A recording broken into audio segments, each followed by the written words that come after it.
قرآن کریم کا بہت گہرا تعلق رکھا ہے کہ ماہ رمضان میں قرآن کریم کا نزول ہوا، اور ماہ رمضان ہی کے اندر اللہ کے رسول صلی اللہ علیہ وسلم ہر سال حضرت جبرائیل امین علیہ الصلاۃ والسلام کے ساتھ قرآن کریم کا دور فرمایا کرتے تھے۔ اور قرآن کریم چونکہ اللہ تعالیٰ کی کلام ہے، اللہ رب العزت نے خود اس کی تلاوت کی ہے، تو ہم لوگوں کو بغیر محنت اور مشقت کے قرآن کریم مل گیا تو ہمیں اس کی قدر زیادہ کرنی چاہیے، ورنہ صحابہ کرام رضی اللہ تعالی علیہم اجمعین کے زمانے میں قرآن کریم آپ صلی اللہ علیہ وسلم پر جب اترا کرتا تو اس طرح کتابی شکل میں موجود نہیں تھا۔ قرآن کریم کو محفوظ کرنے کے لیے حضرات صحابہ کرام رضی اللہ تعالی علیہم اجمعین کو بڑی قربانیاں دینی پڑی ہیں۔ چمڑے پر لکھا جا رہا ہے، پتوں پر لکھا جا رہا ہے، ہڈی پر لکھا جا رہا ہے، پتھروں پر لکھا جا رہا ہے، تو قرآن مجید کو صرف محفوظ کرنے کے لیے تو اتنی قربانیاں صحابہ کرام نے اس کی حفاظت کی۔ جب آپ صلی اللہ علیہ وسلم دنیا سے پردہ فرما گئے، حضرت ابو بکر صدیق رضی اللہ تعالی عنہ نے ایک کتابی شکل میں محفوظ کیا، لیکن تمام قراتوں کے ساتھ۔ اور اس کے بعد حضرت عثمان بن عفان رضی اللہ تعالیٰ عنہ کا جب زمانہ خلافت آیا تو انہوں نے بھی اس کو قرآن کریم کو پھر ایک ہی نسخے پر ترتیب دیا، بھئی ایک کو بند کر دے یار، ایک ہی نسخے پر ترتیب دیا۔ تو بہت صحابہ کرام نے اس کے لیے قربانیاں دی۔ اب حالت یہ ہے کہ ہم قرآن کریم سے جتنا عشق کریں گے اللہ رب العزت اتنا ہی زیادہ دلوں کے اندر، قلوب کا اندر جلال بخشیں گے اور اللہ رب العزت کی محبت ملے گی۔ حضرات اکابرین کا زندگی کے اندر قرآن کریم سے تعلق کے اعتبار سے اس قدر ذوق اور شوق رہا ہے کہ حضرت اگر صحابہ کرام تلاوت کر رہے ہیں تو فرشتے اتر جایا کرتے تھے زمین پر قرآن کو سننے کے لیے۔ اور تابعین کا زمانہ آیا، حضرت امام ابو حنیفہ رحمۃ اللہ علیہ ماہ رمضان کے اندر 61 قرآن کریم مکمل فرما رہے، ایک دن کو، ایک رات کو، ایک تراویح کی نماز میں۔ حضرت مولانا قاسم نانوتوی رحمۃ اللہ علیہ کے بارے میں آتا ہے کہ سفر حج پر تھے، حافظ نہیں تھے، جب حج کے سفر کے لیے نکلے ہیں، ایک پارہ روزانہ حفظ کرتے اور رات کو تراویح میں سناتے اسے، رات کو تراویح میں یعنی کہ پڑھا کرتے تھے۔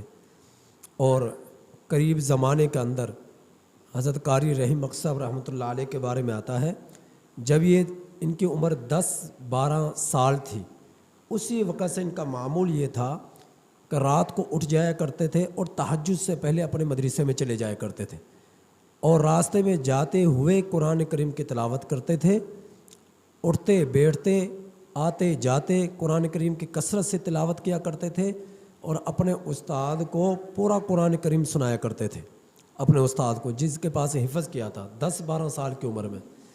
اور پھر جب نوافل کی نیت باندھ لیا کرتے تو ایک رکعت میں 15 پارے پڑھ لیا کرتے تھے۔ تو ان کے بارے میں آتا ہے، ان کو جب وضو کے لیے بیٹھتے تو وضو کرنے کے لیے انہیں اپنی زبان کو روکنا پڑتا، ہونٹوں کو روکنا پڑتا، یعنی کہ زبان پر خود بخود قرآن جاری ہے، وضو کرنے کے لیے زبردستی روکا جا رہا ہے کہ بھئی قرآن مجید کی تلاوت رک جائے اور میں وضو کر لوں۔ یہ ان کا معمول تھا کہ ایک رکعت میں 15 پارے پڑھ لے، اور رمضان المبارک کے مہینے میں 21 سے 22 قرآن پارے دیکھ کر تلاوت کیا کرتے تھے۔ اور اب یہ معمول حضرت قاری یاسین دامت و برکات عالیہ فیصل آباد والے جو ہیں، جو آتے ہیں، آپ نے زیارت کی ہوئی ہے، ان کا معمول بھی یہ ہے، ابھی تک یعنی کہ 80 سال کے قریب، 75-80 سال کے قریب ان کی عمر ہو گئی، ابھی تک 20 پارے وہ دیکھ کر پڑھتے ہیں، 20 پارے روزانہ کی یعنی کہ تلاوت کرتے ہیں، اور پھر تراویح میں قرآن مجید سنا رہے ہیں۔ تقریباً 65 قرآن جب سے حفظ کیا اب تک 65 کے قریب قرآن کریم وہ تراویح میں سنا چکے ہیں۔ تراویح کی نماز میں۔ اچھا، قرآن مجید تلاوی میں پڑھا وہ الگ ہے، اس کے علاوہ طلباء جو مدرسے کے اندر پڑھتے ہیں پھر ان کے وہ رات کو قیام اللیل ہوتا ہے، شبینے میں پارے پڑھتے ہیں، تو ان کے ساتھ پیچھے نیت باندھ لیتے ہیں۔ جب تھک جاتے ہیں کیونکہ ضعف کمزوری ہے، پھر اپنے طور پر یعنی کہ پھر سلام پھیر کر بیٹھ کر سنتے ہیں، پھر بیٹھ کر بھی تھک جاتے ہیں، پھر لیٹ جاتے ہیں وہیں پر، پھر لیٹ کر قرآن مجید سنتے ہیں۔ پوری رات اسی طرح گزرتی ہے ان کی، حالانکہ بڑھاپا ہے، 75-80 سال کے قریب ان کی عمر ہے، پوری رات یعنی کہ اسی طرح گزرتی ہے قرآن مجید کو سننے میں اور پڑھنے میں۔ اور اس کے علاوہ نوافل اور سنن، ان کے اندر ان کا الگ قرآن مکمل ہوتا ہے، فرائض کے اندر ان کا الگ قرآن مجید مکمل ہوتا ہے۔ اور ماہ رمضان کے اندر پورا دن ان کا بچوں کے پارے سننا، بچوں کا جائزہ لینا اور بچوں کے جو ہے تعلیمی سرگرمیوں کو دیکھنا، اس حالت میں یعنی بڑھاپے کی حالت میں۔ تو ان باتوں سے ہم اپنے گریبان میں جا کر دیکھیں، اللہ نے ہمیں طاقت دی ہے، عمر دی ہے، جوانی دی ہے، ہم قرآن مجید کی کتنی تلاوت کرتے ہیں، ہم کتنی عبادت کرتے ہیں، ہم کتنا اپنے آپ کو عبادات میں کھپا رہے ہیں۔ تو مسئلہ یہ ہے کہ اگر کوئی شخص مسجد کے اندر جو ہے اگر تحیت جب وضو کرے، وضو کے بعد 2 رکعت نماز تحیت الوضو کی پڑھ لے۔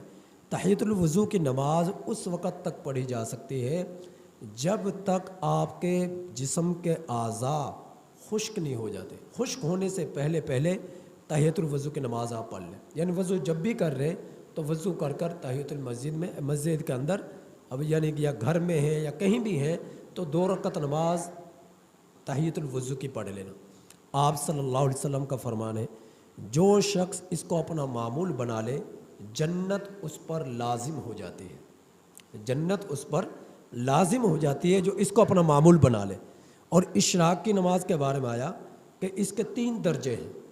جب فجر کی نماز پڑھی آپ نے، فجر کی نماز کے بعد اشراق کی نماز پڑھنے کے 3 درجے ہیں۔ ایک ہے اولا درجہ، اولا درجہ یہ ہے جس جگہ پر آپ نے نماز فجر ادا کی ہے اسی جگہ پر بیٹھے رہنا، اسی جگہ پر بیٹھے رہنا، یہاں تک یعنی ذکر و اذکار میں لگے رہنا، تلاوت قرآن مجید میں مشغول رہنا، یہاں تک کہ سورج طلوع ہو جائے۔ سورج طلوع ہونے کے 10 سے 15 منٹ کے بعد آپ اشراق کی نماز پڑھیں گے۔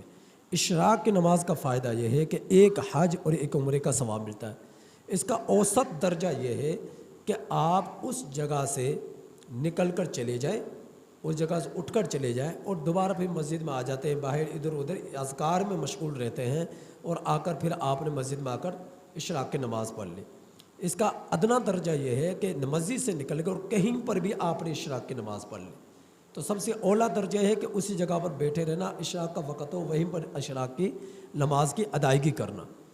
اور اس کے بعد جب سورج پوری طرح طلوع ہو جائے، بڑھ جائے، اس کے بعد پڑھی جاتی ہے چاشت کی نماز۔ چاشت کی نماز کے بارے میں آتا ہے کہ اللہ کے رسول صلی اللہ علیہ وسلم نے فرمایا سبحان اللہ کہنا صدقہ ہے، الحمدللہ کہنا صدقہ ہے، اللہ اکبر کہنا صدقہ ہے۔ اور ہر انسان کے لیے ضروری ہے کہ وہ اپنے جسم کے ایک ایک جوڑ کا صدقہ ادا کرے، ایک ایک جوڑ کا۔ اللہ رب العزت نے ہاتھ دیے، پاؤں دیے، آپ کے جوڑ ہیں جگہ جگہ، ان سب جوڑوں کا صدقہ ادا کرے۔ فرمایا کہ جو چاشت کی نماز پڑھ لے، چاشت کی نماز پڑھ لے، اس نے گویا کہ اپنے سارے اعضاء کا صدقہ ادا کر دیا۔ چاشت کی نماز پڑھنے کا یہ ثواب ہے۔ اور اوابین کے نوافل کے بارے میں آتا ہے جو مغرب کی نماز پڑھی جاتی ہیں، 6 رکعت نماز اوابین کے پڑھے جاتے ہیں سنتوں کے علاوہ، تو ان کے بارے میں آتا ہے ایک روایت میں 12 سال کی عبادت کا ثواب لکھا جاتا ہے، 12 سال کی عبادت کا ثواب لکھا جاتا ہے۔